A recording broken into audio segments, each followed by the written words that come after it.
Halo semuanya, terima kasih sudah mampir di channel kami, channel Sumber Sejarah Bangsa. Channel ini membahas berbagai hal tentang sejarah, salah satunya membahas tentang pembelajaran sejarah di sekolah. Ya. Sini sekarang ini kita akan membahas tentang sebuah materi pembelajaran, di mana materi pembelajaran ini sangat menarik ya. Materi ini adalah materi yang mungkin kalau kita bahas ya, Anda pasti akan terinspirasi ya. Karena kita di sini hanya tahunya, oh Indonesia itu dulunya dijajah oleh Belanda. Oh dulunya Indonesia ini dijajah oleh Jepang. Padahal dalam perjalanan sejarah, ya Inggris ini pernah datang ke Indonesia. Inggris ini pernah berkuasa di Indonesia. Begitu.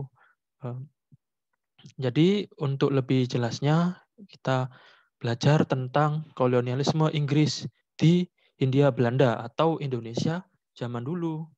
Ya, mari kita lihat videonya, kelanjutan videonya.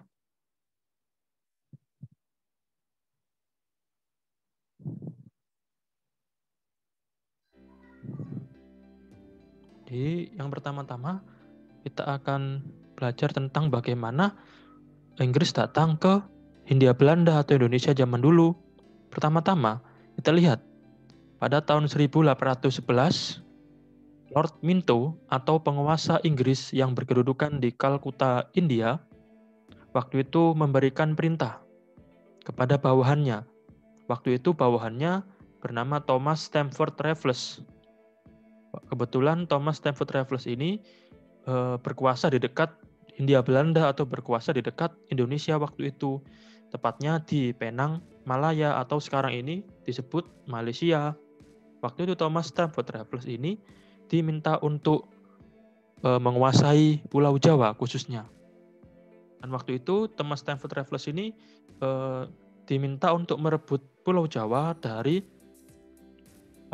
Belanda yang dikuasai oleh Prancis. Jadi Belanda yang terpengaruh oleh Prancis.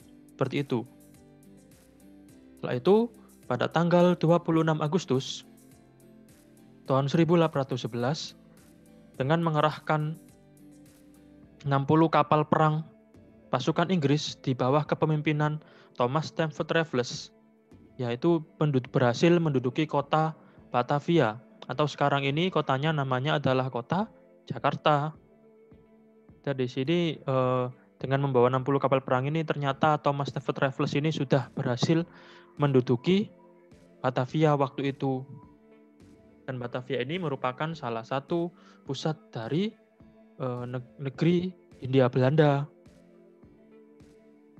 Kemudian pada tanggal 18 September tahun 1811, karena Belanda terdesak, karena pusatnya terkuasai dan Belanda sudah melarikan diri, tetapi tetap saja tidak bisa lari dari sergapan Inggris. Akhirnya pada tanggal 18 September tahun 1811, perwakilan Belanda Prancis yang berkuasa di Hindia Belanda waktu itu dipaksa harus menyerah oleh Inggris. Dan bukti menyerahnya mereka ini ditandai dengan adanya kapitulasi Tuntang. Seperti itu. Ini gambar ilustrasi orang-orang sedang melakukan perjanjian ya, perjanjian Tuntang ya. Jadi kira-kira seperti ini ilustrasinya. Nah, kemudian setelah kapitulasi Tuntang ini dilakukan waktu itu yang ditunjuk sebagai pimpinan atau penguasa di Jawa adalah Sir Thomas Stamford Bingley Raffles. Dan waktu itu jabatannya adalah Letnan Gubernur di Pulau Jawa. Otomatis jabatan Letnan Gubernur di Pulau Jawa ini kalau di zaman Hindia Belanda ini bisa setara dengan jabatan Gubernur Jenderal. Waktu itu ketika Belanda berkuasa. Jadi waktu itu otomatis Hindia Belanda di bawah kekuasaan Sir Thomas Stamford Bingley Raffles. Dan ini adalah isi kapitulasi Tuntang. Bagaimanakah kapitulasi Tuntang itu? Yang pertama, Pulau Jawa dan sekitarnya dikuasai oleh kolonial Inggris.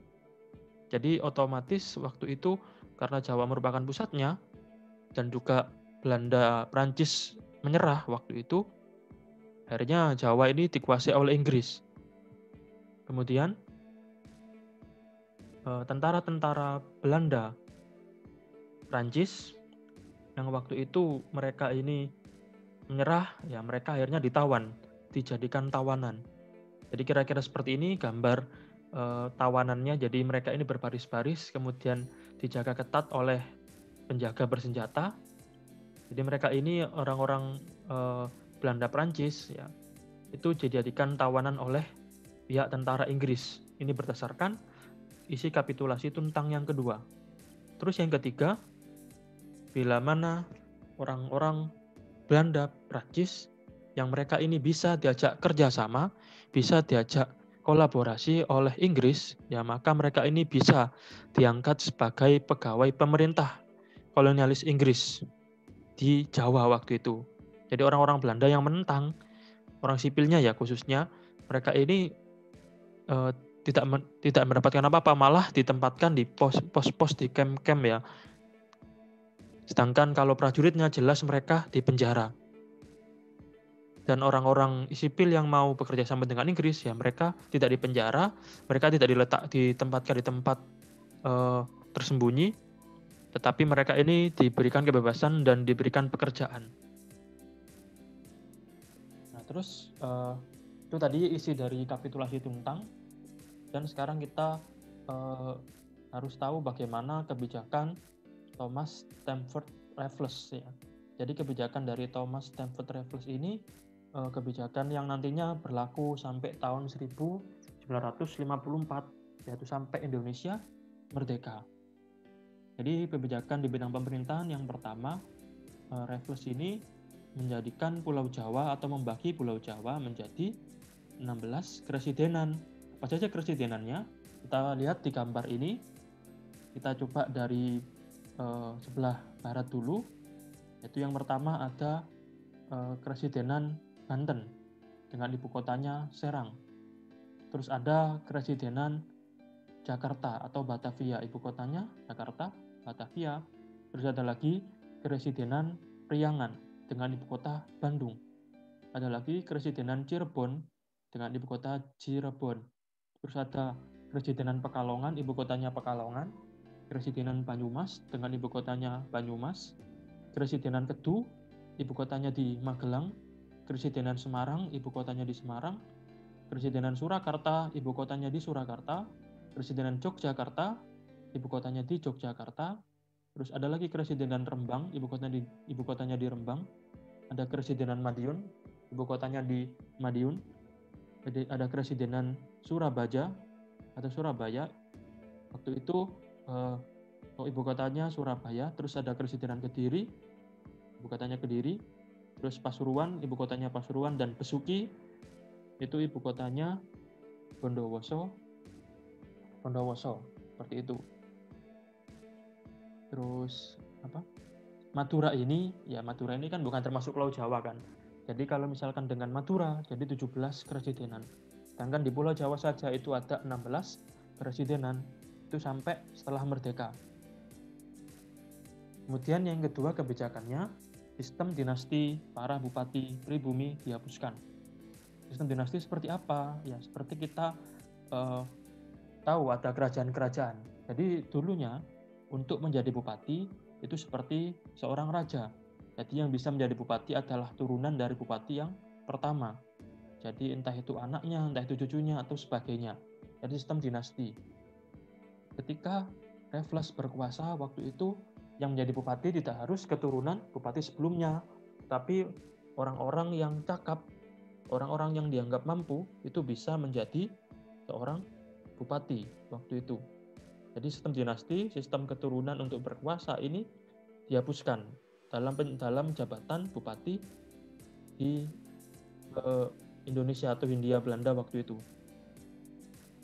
Terus kebijakannya Raffles yang ketiga, yaitu menetapkan sistem pemerintahan kolonial yang bercorak barat. Di sini bagaimana sistem kolonial bercorak barat? Ya di sini berarti untuk pegawai pemerintahannya itu digaji langsung oleh terpusat. Jadi dulu bupati mencari uang sendiri dari pajak rakyat, ya akhirnya setelah bupati ini nanti kewenangannya dikurangi, ya jadi mereka ini tidak boleh mengambil terlalu banyak pajak rakyat, dan pajak rakyat harus disetorkan ke pemerintah kolonial, dan nanti bupati ini digaji sendiri, mendapatkan gaji sendiri dari pemerintah kolonial. Jadi sistemnya sistem bercorak barat. Jadi bukan corak lokal antara bupati berbumi, penguasa pribumi, dan penguasa kolonial. Jadi semuanya menjadi satu kesatuan dalam penguasaan kolonial, bukan terpisah-pisah seperti zaman VOC dulu. Terus yang keempat, bila mana ada orang-orang Belanda, jadi kira-kira seperti ini ya gambarnya ya. Itu orang-orang Belanda yang dianggap bisa kerjasama, dianggap mereka ini kooperatif, ya bisa diangkat sebagai pegawai Inggris. Jadi mereka diberikan kebebasan, juga diberikan pekerjaan oleh Inggris. Jadi tadi kebijakan Raffles di bidang pemerintahan. Selanjutnya ini adalah kebijakan Raffles di bidang ekonomi. Itu yang pertama, yaitu petani diberikan kebebasan menanam berbagai jenis tanaman ekspor. Beda dengan sebelumnya ya. Jadi sebelumnya itu ditentukan, oh sini ya di Priangan misalkan harus menanam kopi. Ya. Tapi di sini segala boleh menanam teh, boleh menanam tebu. Jadi tidak diatur ya untuk penanaman tanaman ekspor ini, tidak diatur, terserah. Yang penting bisa laku dijual di pasaran. Seperti itu. Jadi tidak dibatasi, tidak dipaksa untuk menanam jenis tanaman tertentu. Terus yang kedua, terus sistemnya VOC yaitu penghapusan pajak hasil bumi atau kontingenten, dan sistem penyerahan wajib fair play sovereignty itu dihapuskan. Jadi menyerahkan pajak dengan hasil bumi di wilayahnya Hindia Belanda ataupun di luar wilayah Hindia Belanda kekuasaannya Inggris itu dihapuskan. Jadi penyerahan dengan hasil bumi, misalkan menyerahkan dengan tebu atau menyerahkan dengan teh itu tidak diberlakukan. Jadi nanti ada diberlakukan dengan uang ya. Terus menerapkan sistem sewa tanah, itu kebijakan yang ketiga. Jadi waktu itu ada petugas-petugas dari Inggris yang mengukur tanah, yang bertugas untuk mengukur tanah dan bertugas untuk mereka ini menentukan harga sewa tanah. Jadi petani-petani ini dianggap menyewa tanah dari pihak kolonial dan mereka harus membayar sewanya dalam kurun waktu tertentu. Atau ini disebut sistem ladder system. Jadi ladder system ini mereka dibolehkan menanam apapun di tanah mereka, tetapi mereka harus memberikan pembayaran sewanya. Terus yang keempat, jadi pemungutan pajaknya ini diberlakukan secara perorangan. Bahkan waktu itu kalau misalkan mereka ini tidak mampu membayar atau tidak ada tiket membayar di kantornya kolonial, nanti ada petugas kolonial yang meminta langsung pajaknya ke tempat-tempat di masyarakat. Jadi pajaknya ini dibayarkan berupa uang, bukan berupa hasil bumi. Jadi di sini mulai diperkenalkan sistem ekonomi uang. Jadi semuanya itu harus dibayarkan dengan uang. Seperti itu adalah kebijakan-kebijakan Raffles di bidang ekonomi. Selanjutnya, kebijakan Raffles di bidang hukum. Yang pertama, Raffles menghapuskan sistem peradilan berdasarkan warna kulit.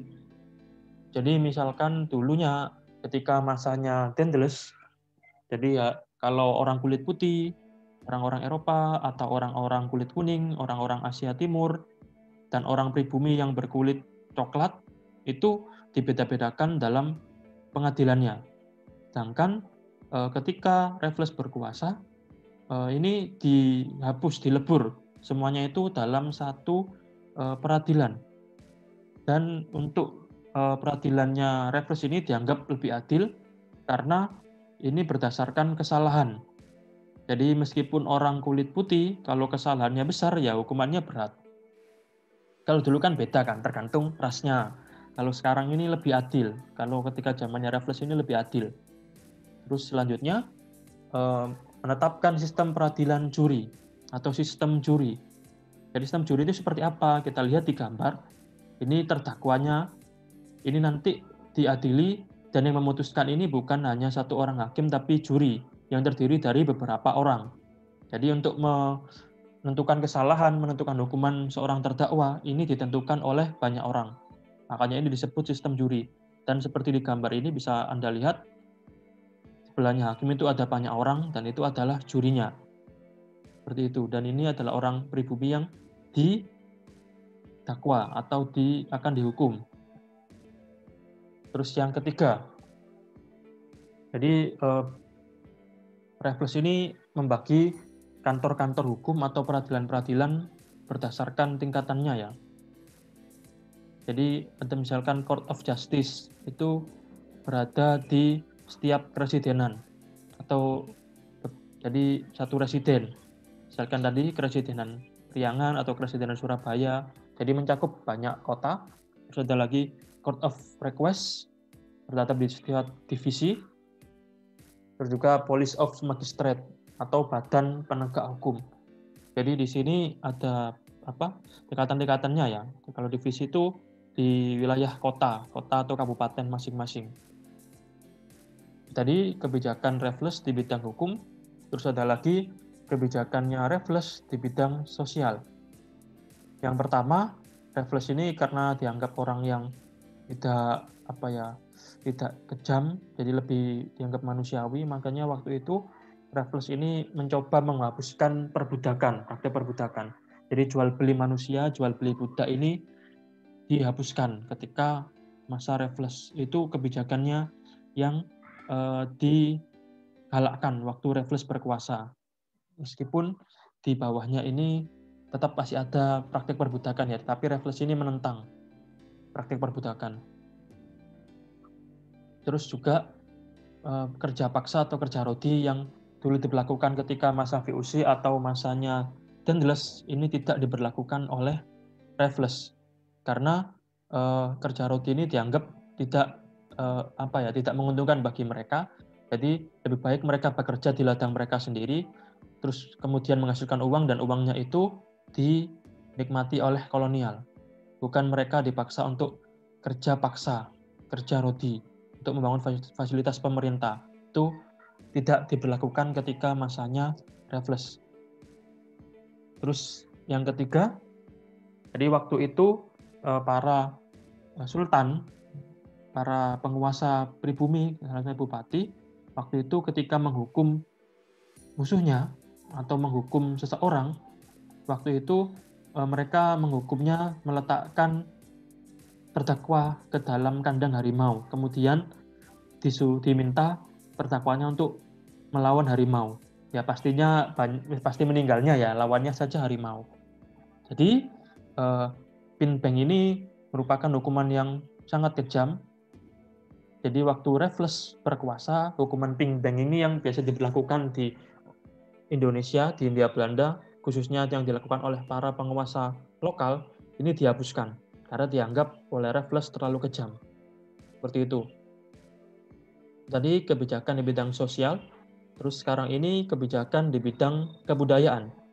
Yang pertama, jadi Raffles ini mendukung pembentukan Batavia Genootschap. Jadi Batavia Genootschap ini adalah perkumpulan budaya dan ilmu pengetahuan. Jadi ini adalah kumpulan para ilmuwan. Dan ini bukan hanya terdiri dari orang-orang Inggris, orang-orang Belanda, orang-orang Eropa ya, tapi orang pribumi juga yang cakap juga masuk ke dalam perkumpulan ini. Jadi karena Raffles ini orang yang tertarik dengan ilmu pengetahuan, makanya perkumpulan ini didukung. Jadi tidak dibubarkan, meskipun berbau Belanda, tapi tidak dibubarkan, karena ini adalah perkumpulan ilmuwan yang membahas tentang budaya dan ilmu pengetahuan. Seperti ini gambar perkumpulannya. Terus yang kedua, jadi Raffles ini merintis atau meneruskan pembangunan Kebun Raya Bogor. Jadi ketika zamannya Raffles ini Kebun Raya Bogor diperbesar kembali. Jadi pembentukannya lebih besar. Dan katanya di sanalah di Kebun Raya Bogor ini istrinya Raffles dimakamkan. Jadi Indonesia ini punya sejarah yang besar dengan Raffles ataupun keluarganya. Terus yang ketiga, ini yang mentransformasikan Indonesia ya. Jadi waktu itu Raffles ini karena cinta dengan budayanya Indonesia, waktu itu Raffles ini memindahkan prasasti Erlangga. Jadi prasasti Erlangga ini dipindahkan ke Kalkuta, India, dan diberi nama prasasti Kalkuta. Padahal ini adalah prasastinya Indonesia, milik India Belanda. Tapi karena Raffles ini tertarik, waktu itu prasastinya dibawa.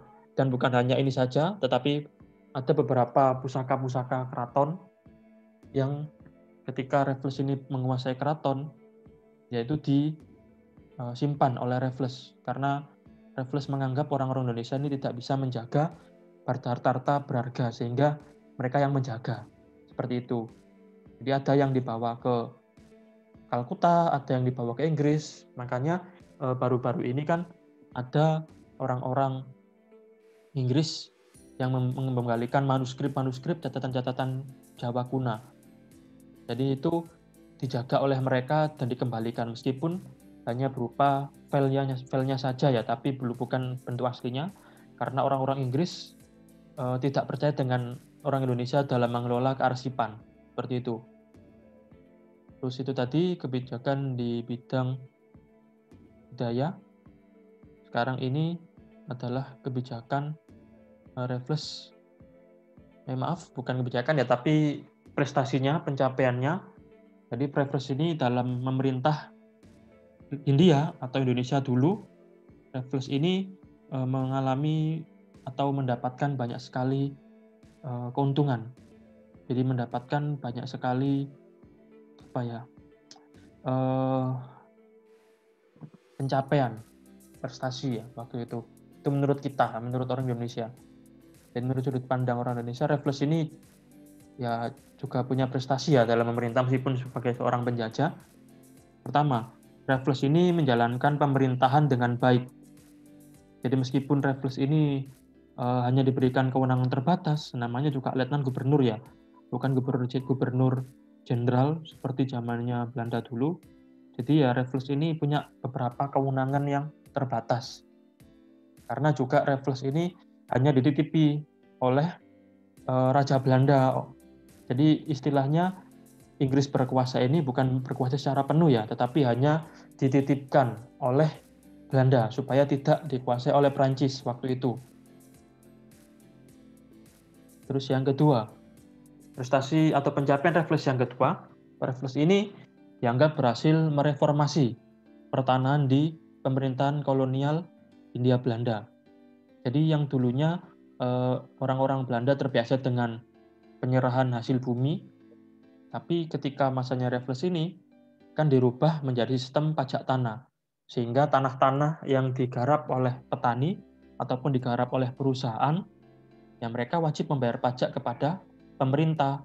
Dan Raffles ini ya mulai melakukan pengukuran tanah. Pemerintahnya Raffles ini mulai melakukan pengukuran tanah-tanah penduduk dan tanah-tanah perusahaan di wilayah Hindia. Terus yang ketiga, prestasinya Raffles. Jadi meskipun Raffles ini seorang letnan gubernur ya, seorang pemimpin ya waktu itu. Jadi Raffles ini tetap di sela-sela kesibukannya berusaha untuk berkeliling Hindia Belanda bersama para pengawalnya dan para ilmuwannya untuk meneliti tempat-tempat yang dianggap penting. Jadi meneliti flora, tanaman-tanaman, terus meneliti hewan-hewan. Jadi Raffles ini bukan hanya di kantor saja, tetapi sering berkeliling bersama rombongannya, bersama para pengawalnya dan para ilmuwannya untuk ke suatu tempat di wilayah Indonesia dalam rangka meneliti atau menyelidiki tanaman dan hewan-hewan Hindia Belanda atau Indonesia zaman dulu. Terus yang keempat, Raffles juga berhasil meneliti peninggalan kuno. Jadi di sini yang pertama kali mencari candi yaitu rombongannya Raffles ya. Dan dikatakan rombongannya Raffles ini berhasil menemukan candi Borobudur, menemukan candi Prambanan waktu itu. Terus juga meneliti sastra-sastra Jawa, sastra-sastra Melayu. Dan dikatakan penemuan Candi Borobudur ini dikarenakan Raffles ini meneliti cerita-cerita dalam sastra Melayu. Jadi setelah mengetahui cerita-cerita sastra, akhirnya mencoba berambisi mencari peninggalan dari sastra tersebut. Dan akhirnya ditemukanlah candi yang sangat megah, yaitu Candi Borobudur. Terus yang kelima, prestasi Raffles. Raffles dan rombongannya ini berhasil menemukan bunga bangkai yang besar atau bunga bangkai raksasa. Bunga bangkai raksasa ini terkenal dengan nebutan Rafflesia arnoldi. Karena waktu itu Raffles dengan Dr. Arnold, yaitu seorang ilmuwannya, ini berhasil menemukan bunga tersebut dan menelitinya. Dan karena Raffles ini berhasil menemukan itu bersama dengan rombongannya, maka Raffles dan Arnold, Dr. Arnold ini akhirnya diabadikan menjadi sebuah nama tanaman tersebut, yaitu Rafflesia arnoldi. Jadi kira-kira seperti itu ya, itu gambar penemuan bunga Rafflesia arnoldi. Jadi yang awal-awal menemukan itu adalah utusannya Raffles, ya orang-orang pribumi, dan langsung memberitahukannya kepada Raffles seperti itu dalam rombongan. Jadi rombongannya itu menyebar ya, seperti itu. Dan nantinya Raffles ini yang menemukannya, dianggap yang menemukannya, karena itu bagian dari rombongannya Raffles. Terus yang keenam, Raffles ini berhasil menerbitkan hasil penelitiannya di Pulau Jawa yang terkenal dengan sebutan The History of Java. Dari waktu itu Raffles ini menerbitkan The History of Java pada tahun 1817 yang diterbitkan di London. Di London ini diterbitkan sebuah buku yang monumental, yaitu The History of Java. Jadi Raffles ini selain dia adalah seorang pemimpin, seorang seorang pegawai pemerintah, birokrat. Jadi Raffles ini juga seorang akademisi. Waktu itu untuk menuliskan The History of Java, Raffles ini dibantu oleh James Crawford dan juga Kolonel Colin Mackenzie. Itu yang membantu Raffles dalam penulisan buku The History of Java. Terus selanjutnya yang ketujuh, dan Raffles ini juga membantu bawahannya, mendukung bawahannya, yaitu John Crawford. Beda dengan James Crawford ya, John Crawford waktu itu seorang residen yang berkedudukan di Yogyakarta. Jadi John Crawford ini juga meneliti meneliti Pulau Jawa, dan akhirnya juga bisa menghasilkan buku, yaitu The Story of East Indian Archipelago, yang diterbitkan tahun 1820 Masehi. Jadi selain menerbitkan sendiri, Raffles juga mendukung bawahannya untuk meneliti Jawa waktu itu. Jadi itulah 7 atau beberapa pencapaian dari Letnan Gubernur Thomas Stamford Bingley Raffles. Jadi Raffles ini ketika berkuasa di India, Raffles ini menorehkan berbagai macam prestasi, berbagai macam pencapaian yang luar biasa sebagai seorang penguasa, meskipun penguasa kolonial ya. Dan ini adalah tentang akhir kekuasaan Letnan Gubernur Sir Thomas Stamford Bingley Raffles. Ya. Yang pertama, akhir kekuasaannya Raffles seperti apa? Yaitu pertama-tama ini diawali oleh kondisi Eropa yang berubah. Jadi ini adalah ilustrasi perang antara Inggris dan juga Prancis. Ini disebut dengan pertempuran Waterloo. Jadi waktu itu Prancis ini kalah dalam pertempuran Waterloo oleh Inggris dan sekutunya. Jadi Inggris dan sekutunya ini bisa mengalahkan Prancis dalam pertempuran Waterloo. Jadi waktu itu pasukannya Prancis ini banyak yang gugur ya dalam pertempuran ini, dan Prancis mengalami kekalahan yang sangat besar. Tepatnya pada tanggal 18 Juni tahun 1815 Masehi. Terus yang kedua, jadi setelah mengalami kekalahan, Napoleon ini akhirnya menyerahkan kekuasaannya kepada putranya. Jadi setelah kalah di Waterloo, Akhirnya Napoleon ini, Kaisar Napoleon mengembalikan tahta ke putranya, dan waktu itu telah mengembalikan tahta ke putranya, tepatnya pada tanggal 15 Juli tahun 1815, setelah menyerahkan tahta ke putranya di Paris. Napoleon ini akhirnya menyatakan menyerah kepada Inggris di pelabuhan Rochefort. Jadi seperti ini kira-kira ilustrasi bagaimana Napoleon ini menyatakan menyerah kepada pihak Inggris di sebuah pelabuhan di Belgia. Seperti itu ya. Jadi karena menyerah, otomatis Perancis ini tidak punya hak di Hindia Belanda ya. Dan ini ada sebuah cerita.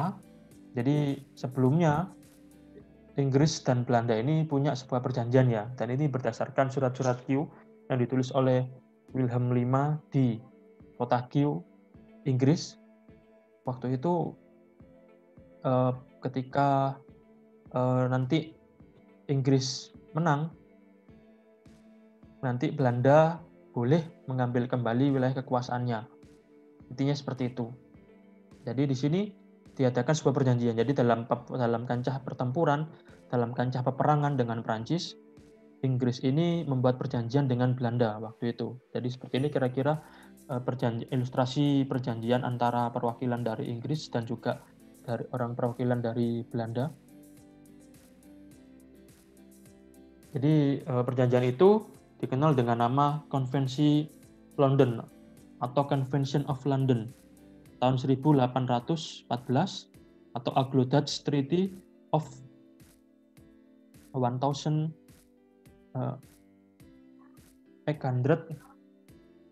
ya, seperti itu. Jadi ini adalah nama perjanjiannya yang dilakukan oleh Inggris dan Belanda, dan seperti ini ya ilustrasi suasana terjadinya perjanjian tersebut antara wakil Belanda dan juga wakilnya Inggris di tahun 1814 sebelum perang berakhir atau dalam situasi perang. Dan isi dari Konvensi of London adalah menyerahkan Hindia Belanda kepada kerajaan Belanda. Jadi salah satu isinya adalah menyerahkan Hindia Belanda kepada Belanda. Sehingga dengan adanya perjanjian ini dan juga Prancis kalah dengan Inggris, otomatis tidak ada gangguan lagi di Hindia Belanda. Akhirnya perjanjian ini diberlakukan kembali oleh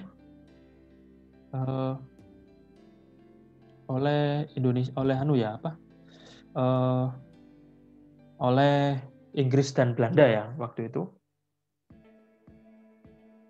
Ya, sekian cerita atau kisah tentang pemerintahan dari Thomas Stamford Raffles. Terima kasih sudah menonton video kami, video pembelajaran sejarah. Jangan lupa subscribe, like, dan komen channel kami, supaya channel kami ini terus berkembang dan terus berkarya, untuk memberikan karya terbaik kepada para viewer semua. Terima kasih.